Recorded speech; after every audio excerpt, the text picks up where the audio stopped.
Hello. Over the years, I have made a lot of videos talking about various aspects of Infiniti coolant systems, be it thermostats, reservoirs, water pumps, the right coolant to use. On several occasions, I've mentioned that it should be pretty simple to bleed these systems instead of doing the traditional dance whereby you have to lift the front end of your vehicle, crack the radiator cap, force feed it with a funnel. You could just go to the back of the engine where there is a fitting designated for such a task. This bleeder port over here is the highest point of your coolant system normally, and since air should ideally rise to the top whenever you have an air and coolant mix in a container, calling the engine a container, when you crack that fitting, air is supposed to come out of the top. So this is what that fitting looks like once you actually dissect it, and I'll talk about why even have a fitting in hand. This is it. It's a T, and then you have this screw up top over here, this plug.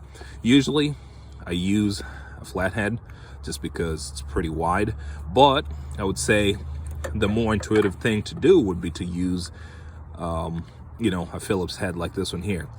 Unfortunately, sometimes I think I've seen more variation in sizes with Phillips heads than I've seen with flatheads.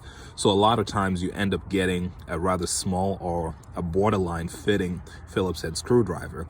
And over time, either during the tightening process or when removing it, this hole ends up wearing out. So you're stuck with a plug that you cannot remove. The other issue though is that this is plastic as it comes from the factory. And this happens eventually. And this one had nothing dramatic happen to the vehicle. It was just running, and then steam started popping out of the engine bay because this plastic part had shattered. So there is a solution for this, and that entails replacing the plastic fitting with a metal T. This one here, I believe I bought from Z1 Performance. It's aluminum with a brass fitting over here. And if you can see it, you'll notice that there's a little bit of wear. It's pretty much the same deal in that it encourages you to, being that it's a cross, it encourages you to use a Phillips head, but I don't have any Phillips head large enough to do this. This is so tiny, it can't even do anything there.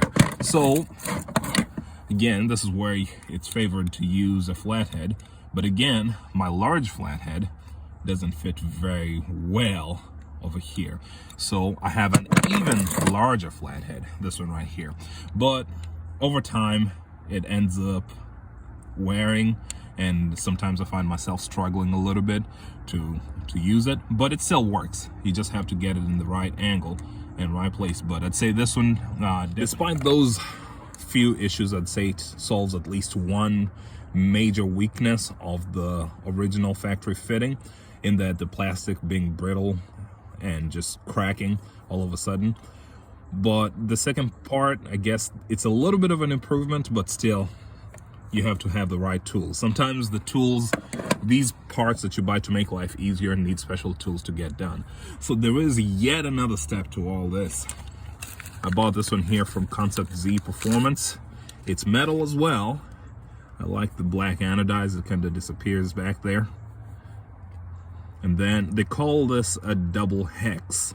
And the reason is that for its plug, instead of using the slotted, the cross-slotted plug, it uses a hex plug. This one requires a 16mm tool.